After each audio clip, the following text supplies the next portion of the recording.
ಜೈ ಶ್ರೀಮನ್ನಾರಾಯಣ. ನಮಸ್ಕಾರ ಎಲ್ರಿಗೂ. ಇವತ್ತು ವೃಷಭ ರಾಶಿಯವರ ವಾರ್ಷಿಕವಾದಂಥ ಭವಿಷ್ಯ, ಈ 2026ನೇ ಸಾಲು ಅಂತಕ್ಕಂಥದ್ದು ಯಾವ ರೀತಿ ಇರುತ್ತೆ ಅಂತಕ್ಕಂಥದ್ದನ್ನು ಹಂತ ಹಂತವಾಗಿ ನೋಡ್ತಾ ಬರೋಣ. ಪ್ರಥಮವಾಗಿ ವೃಷಭ ರಾಶಿಯವರ ಗುಣಲಕ್ಷಣಗಳ ಪ್ರಕಾರ ತಗೊಂಡ್ರೆ ಇವರು ತುಂಬ ಶಾಂತ ಸ್ವರೂಪರಾಗಿರ್ತಾರೆ ವೃಷಭ ರಾಶಿಯವರಂಥವರು. ಮತ್ತು ಪರಿಶ್ರಮದಲ್ಲಿ ಮೇಯ್ನಾಗಿ ಯಾವುದೇ ಒಂದು ಕೆಲಸ ಇವ್ರ ಕೈಗೆ ಬಂದರೂ ಕೂಡ ತುಂಬ ಡೆಡಿಕೇಟೆಡ್ ಆಗಿ ಕೆಲಸಗಳನ್ನು ಮುಗಿಸ್ಕೊಡ್ತಾರೆ. ಹಣವನ್ನು ಕೂಡ ಅತಿ ಬೇಗವಾಗಿ ಗಳಿಸ್ತಕ್ಕಂತಹ ಬುದ್ಧಿ ಸಾಮರ್ಥ್ಯಗಳನ್ನು ಹೊಂದಿರ್ತಾರೆ.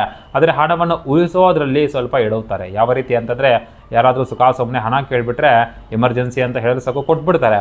ಮತ್ತು ಇವರಿಗೆ ಬೇಕಾದಂಥ ಸಮಯದಲ್ಲಿ ಹಿಂಪಡೆಯೋದಲ್ಲಿ ಯಶಸ್ಸು ಅಂತಕ್ಕಂಥದ್ದು ಇವ್ರಿಗಾಗಲ್ಲ. ಯಾಕಂದರೆ ಯಾವುದೋ ಒಂದು ಕಾರಣ ಕೊಡ್ತಾ ಇರ್ತಾರೆ, ಇವರು ಅವ್ರ ಮನಸ್ಸಿಗೆ ಬೇಜಾರು ಮಾಡಿಸಲ್ಲ. ಅದೇ ರೀತಿ ಅದು ಮುಂದೂಡ್ಕೊಂಡು ಹೋಗ್ತಾ ಇರುತ್ತೆ. ಹಣ ಮತ್ತು ಇವ್ರ ಕೈ ಸೇರಿದು ಸ್ವಲ್ಪ ಹುಷಾರಾಗಿ ಇರಬೇಕಾಗುತ್ತೆ. ಅದರಿಂದ ಫೈನಾನ್ಷಿಯಲ್ ಡಿಸಿಪ್ಲಿನ್ ಅಂತಕ್ಕಂಥದ್ದನ್ನು ಇಟ್ಕೋಬೇಕಾಗ್ತದೆ. ಇವರು ಈ 2026 ವರ್ಷ ಭವಿಷ್ಯ ಯಾವ ರೀತಿ ಇರುತ್ತೆ ಅಂತಂದರೆ, ಪ್ರಥಮವಾಗಿ ಶುಕ್ರ ಇವರ ಲಗ್ನಾಧಿಪತಿ ಆಗ್ತಾನೆ. ಶುಕ್ರ ಅಂದರೆ ನಮಗೆ ದಾಂಪತ್ಯ ಜೀವನಕ್ಕೆ ಸಂಬಂಧಕ್ಕೆ ಕಾರಕನಾಗಿರ್ತಾನೆ. ದ ಲಾರ್ಡ್ ಆಫ್ ರಿಲೇಷನ್ಶಿಪ್ಸ್ ಅಂತೀವಲ್ವ, ಅದೇ ರೀತಿ ಶುಕ್ರನ ಅನುಗ್ರಹ ತುಂಬ ಚೆನ್ನಾಗಿದೆ.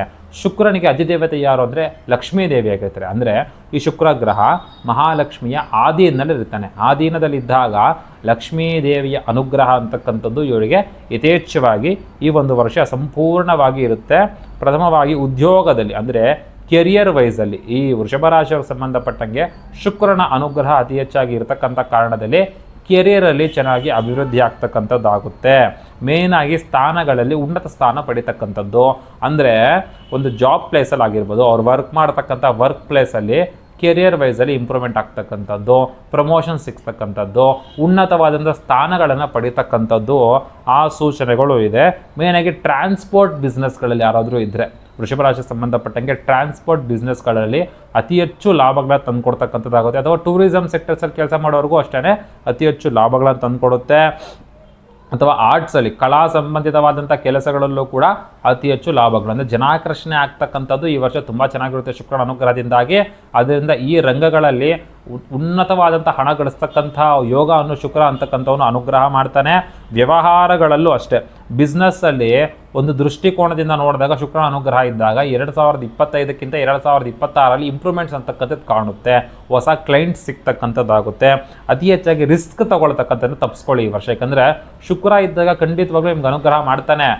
ನೀವೇ ರಿಸ್ಕ್ ತಗೊಂಡು ಸ್ವಂತ ನಿರ್ಣಯಗಳಿಂದ ಅದನ್ನು ಹಾಳು ಮಾಡ್ಕೊಳಕ್ಕೆ ಹೋಗ್ಬೇಡಿ. ಶುಕ್ರ ಅನುಗ್ರಹಕ್ಕಾಗಿ ಪ್ರತಿ ಒಂದು ದಿವಸ ಕೂಡ ನಿಮ್ಮ ಒಂದು ಗೃಹದಲ್ಲಾಗಿರ್ಬೋದು, ವ್ಯಾಪಾರ ಸ್ಥಳದಲ್ಲಾಗಿರ್ಬೋದು, ಅಥವಾ ವರ್ಕ್ ಪ್ಲೇಸಲ್ಲಾಗಿರ್ಬೋದು ಮಹಾಲಕ್ಷ್ಮಿಯ ದೇವಿಯ ನಾಮಸ್ಮರಣೆಯನ್ನು ಮಾಡುತ್ತಾ ಆ ದಿನವನ್ನು ಪ್ರಾರಂಭ ಅಂತಕ್ಕಂಥದ್ದನ್ನು ಮಾಡಿ. ಹಣಕಾಸಿನಲ್ಲಿ ಮೇಯ್ನಾಗಿ ಏನಂತಂದರೆ, ಹಣಕಾಸಿನ ವಿಷಯಕ್ಕೆ ಫೈನಾನ್ಷಿಯಲ್ ಥಿಂಗ್ಸಿಗೆ ಬಂದಾಗ ಪ್ರಥಮವಾಗಿ ಫಸ್ಟ್ 4 ಮಂತ್ಸ್ ಅಂದರೆ ಜನವರಿಯಿಂದ ನಿಮಗೆ ಏಪ್ರಿಲ್ ತಿಂಗಳವರೆಗೂ ಖರ್ಚುಗಳು ಅತಿ ಹೆಚ್ಚಾಗಿ ಬರ್ತಕ್ಕಂಥದ್ದು.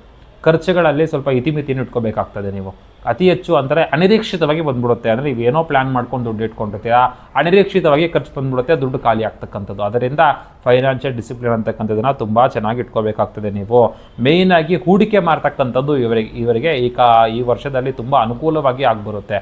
ಹೂಡಿಕೆಗಳಲ್ಲಿ ಆಸ್ತಿಯನ್ನು ಖರೀದಿ ಮಾಡ್ತಕ್ಕಂಥದ್ದು ಅಥವಾ ಏನಾದರೂ ವಸ್ತು ಅಥವಾ ವಾಹನವನ್ನು ಖರೀದಿ ಮಾಡ್ತಕ್ಕಂತಹ ಲಕ್ಷಣಗಳು ಕೂಡ ಕಂಡು ಬರ್ತಾ ಇದೆ. ಮೇಯ್ನಾಗಿ ಈ ವರ್ಷ ಪ್ರೀತಿ ಮತ್ತು ಕುಟುಂಬ ಜೀವನಕ್ಕೆ ಸಂಬಂಧಪಟ್ಟಂಗೆ ಅನುಕೂಲವಾಗಿರುತ್ತೆ. ಯಾಕಂದರೆ ದಾಂಪತ್ಯ ಜೀವನಕ್ಕೆ ಸಂಬಂಧಪಟ್ಟಂಗೆ ಶುಕ್ರ ಅಧಿಪತಿ ಆಗಿರತಕ್ಕಂಥ ಕಾರಣದಿಂದಾಗಿ ಈ ವರ್ಷ ಈ 2 ವಿಷಯಗಳಿಗೆ ಸಂಬಂಧಪಟ್ಟಂಗೆ ಒಳ್ಳೆಯ ಅನುಗ್ರಹವನ್ನು ಶುಕ್ರ ಗ್ರಹ ಅವರಿಗೆ ಮಾಡ್ತಾನೆ. ಅದರಿಂದ ಮದುವೆ ಆಗ್ತಕ್ಕಂಥ ಯೋಗ ಕೂಡ ಈ 2026ರಲ್ಲಿ ವೃಷಭ ರಾಶಿಯವರಿಗೆ ಆಗುತ್ತೆ. ಅನ್ಮ್ಯಾರಿಡ್ಗೆ ಮತ್ತು ಮ್ಯಾರಿಡ್ ಪೀಪಲ್ಸ್ಗೂ ಕೂಡ ಕಪಲ್ಸ್ ರಿಲೇಷನ್ಶಿಪ್ ಅಂತಕ್ಕಂಥದ್ದು ಇಂಪ್ರೂವ್ಮೆಂಟ್ ಆಗ್ತಕ್ಕಂಥದ್ದು ಕೂಡ ಕಂಡು ಬರುತ್ತೆ. ಮೇಯ್ನಾಗಿ ಆರೋಗ್ಯ ಸಮಸ್ಯೆಗಳಲ್ಲಿ ಮಾನಸಿಕವಾದಂಥ ಒತ್ತಡಗಳು ಜಾಸ್ತಿ ಆಗ್ಬೋದು. ಕುಜನ ಪ್ರಭಾವದಿಂದ, ಚಂದ್ರನ ಪ್ರಭಾವದಿಂದಾಗಿ ಮೇಯ್ನಾಗಿ ಮಾನಸಿಕವಾದಂಥ ಒತ್ತಡಗಳು ಅಂದರೆ ಮೆಂಟಲ್ ಸ್ಟ್ರೆಸ್ ಜಾಸ್ತಿ ಆಗ್ತಕ್ಕಂಥದ್ದು ಅವರಿಗಿದೆ. ಮತ್ತು ಕುತ್ತಿಗೆ ಅಂದರೆ ಕತ್ತಿಗೆ ಸಂಬಂಧಪಟ್ಟಂಗೆ, ಹೊಟ್ಟೆಗೆ ಸಂಬಂಧಪಟ್ಟಂಗೆ ಸ್ವಲ್ಪ ನೋವು ಬರ್ತಕ್ಕಂಥದ್ದು ಅವಾಗವಾಗ ಕಾಣಿಸ್ಬೋದು ಈ ವರ್ಷದಲ್ಲಿ ಇವರಿಗೆ. ನಿದ್ರೆಯ ಕೊರತೆ ಆಗ್ತಕ್ಕಂಥದ್ದು ಕೂಡ ಇದೆ. ನಿದ್ರೆಯ ಕೊರತೆ ಆಗ್ತಕ್ಕಂಥದ್ದು ಖಂಡಿತವಾಗ್ಲೂ ಕಂಡು ಬರುತ್ತೆ. ಇದರಿಂದ ನೀವು ಪ್ರಯಾರಿಟೈಸ್ ಮಾಡ್ಕೊಬೇಕು. ನಿಮ್ಮ ಹೆಲ್ತ್ನ, ಮೆಂಟಲ್ ಹೆಲ್ತ್ನ ಫಿಸಿಕಲ್ ಹೆಲ್ತ್ನ ಎಲ್ಲ ರೀತಿಯಲ್ಲೂ ಕೂಡ ಪ್ರಯಾರಿಟೈಸ್ ಮಾಡ್ಕೋಬೇಕಾಗ್ತದೆ. ಅಂದರೆ ಅದಕ್ಕೆ ಪ್ರಾಮುಖ್ಯತೆಯನ್ನು ಕೊಡಬೇಕಾಗ್ತದೆ ನೀವು. ಆಗ ಖಂಡಿತವಾಗ್ಲೂ ಅನುಗ್ರಹ ಆಗುತ್ತೆ. ಪ್ರಿಕಾಷನ್ಸ್ ತಗೊಂಡಾಗ ಇದ್ರ ಇಂಪ್ಯಾಕ್ಟ್ ಅಂತಕ್ಕಂಥ ಅಂದರೆ ಪರಿಣಾಮ ಅಂತಕ್ಕಂಥದ್ದು ಅಷ್ಟಾಗಿ ನಿಮ್ಮ ಮೇಲೆ ಇರೋದಿಲ್ಲ. ಮತ್ತು ವಿದ್ಯಾರ್ಥಿಗಳು ಕೂಡ ಅಷ್ಟೇ ಸ್ಪರ್ಧಾತ್ಮಕವಾದಂಥ ಪರೀಕ್ಷೆಗಳಲ್ಲಾಗಿರ್ಬೋದು ಅಥವಾ ಕಾಲೇಜ್ಗಳಲ್ಲಿ ಸ್ಕೂಲ್ಗಳಲ್ಲಿ ಬರ್ತಕ್ಕಂಥ ಪರೀಕ್ಷೆಗಳಲ್ಲಾಗಿರ್ಬೋದು ಉತ್ತೀರ್ಣತಾ ಯೋಗ್ಯ ಅಂತಕ್ಕಂಥದ್ದು ಕಂಡು ಬರುತ್ತೆ. ಯಾವುದೇ ಒಂದು ವಿಷಯ ಅಧ್ಯಯನ ಕಮ್ಮಿ ಮಾಡಿದರೂ ಕೂಡ ನಿಮಗೆ ಸಂಬಂಧಪಟ್ಟಂಗೆ ನೀವು ಉತ್ತೀರ್ಣರಾಗಿ ಹೋಗ್ತೀರಾ ಎಕ್ಸಾಮ್ಸಲ್ಲಿ. ಅಂತಹ ಯೋಗ ಕೂಡ ಅನುಕೂಲವಾಗುತ್ತೆ. ತಾಂತ್ರಿಕ ಶಿಕ್ಷಣಕ್ಕೆ ಟೆಕ್ನಿಕಲ್ ಎಜುಕೇಷನ್ಗೆ ಸಂಬಂಧಪಟ್ಟಂಗೆ ತುಂಬ ಅನುಕೂಲವಾಗುತ್ತೆ. ಹೊಸ ಹೊಸ ಇನೋವೇಟಿವ್ ಐಡಿಯಾ ಬರ್ತಕ್ಕಂಥದ್ದು, ಅದಕ್ಕೆ ಸಪೋರ್ಟಿವ್ ಆಗಿ ಯಾರಾದರೂ ನಿಮಗೆ ಹೆಲ್ಪ್ ಮಾಡ್ತಕ್ಕಂಥದ್ದು, ಅದರಲ್ಲಿ ಅಭಿವೃದ್ಧಿ ಆಗ್ತಕ್ಕಂಥ ಲಕ್ಷಣಗಳು ಕೂಡ ತುಂಬ ಚೆನ್ನಾಗಿ ಕಂಡು ಬರ್ತಾ ಇದೆ. ಮೇಯ್ನಾಗಿ ನಿಮ್ಮ ವೃಷಭ ರಾಶಿಗೆ ಸಂಬಂಧಪಟ್ಟಂಗೆ ಅನುಕೂಲವಾದಂಥ ದೈವ ಈ ಒಂದು ವರ್ಷ ನಿಮಗೆ ಲಕ್ಷ್ಮೀ ದೇವಿನೇ ಆಗಿರ್ತಾರೆ. ಅದರಿಂದ ಪ್ರತಿ ಶುಕ್ರವಾರ ಸಾಧ್ಯವಾದರೆ ಶಿವನ ದೇವಸ್ಥಾನದಲ್ಲಿ ಅಥವಾ ವಿಷ್ಣುವಿನ ದೇವಸ್ಥಾನದಲ್ಲಿ ಅಥವಾ ಲಕ್ಷ್ಮೀ ದೇವಿ ಯಾವುದಾದ್ರು ಅಮ್ಮನವರ ದೇವಸ್ಥಾನದಲ್ಲಾದರೂ ಕೂಡ ನೀವು ಅತಿ ಹೆಚ್ಚಾಗಿ ಒಂದು ಅರ್ಧ ಲೀಟರು ಅಥವಾ 1 ಲೀಟರ್ ಹಾಲನ್ನು ಕೊಟ್ಟು ಬನ್ನಿ. ಬೆಳಿಗ್ಗೆ ಪ್ರಾತಃ ಕಾಲದಲ್ಲಿ ಹೋಗಿ ಕೊಟ್ಟಾಗ ಆ ಶುಕ್ರವಾರದ ದಿವಸ ನಿಮ್ಮ ಹೆಸರಿನಲ್ಲಿ ಅವರು ಅಭಿಷೇಕಕ್ಕೆ ಹಾಲನ್ನು ಉಪಯೋಗಿಸ್ತಾರೆ. ಆಗ ಖಂಡಿತವಾಗ್ಲೂ ಅಮ್ಮನವರ ಅನುಗ್ರಹ ಅಂತಕ್ಕಂಥದ್ದು ಬರುತ್ತೆ. ಕ್ಷೀರೇನ ಕ್ಷಮಯತೆಯೇ ಪಾಪಂ ಅಂತೀವಿ. ಅಂದರೆ ಯಾವ ಒಂದು ಕರ್ಮ ಗೊತ್ತೋ ಗೊತ್ತಿಲ್ಲದ ಮಾಡಿರ್ತೀವಿ, ಅದರಿಂದ ಆ ಕರ್ಮದಿಂದ ನಾವು ಆ ಕರ್ಸ್ನ ಅನುಭವಿಸ್ತಾ ಇರ್ತೀವಿ. ಅದು ಗೋಕ್ಷೀರದಲ್ಲಿ ಮಾಡೋದ್ರಿಂದ ಅಡೆತಡೆಗಳು ನಮ್ಗೆ ಕಮ್ಮಿಯಾಗಿ ಹೋಗ್ತದೆ. ಆ ಪಾಪ ಅಂತಕ್ಕಂಥ ವಿಮೋಚನೆ ಆಗುತ್ತೆ.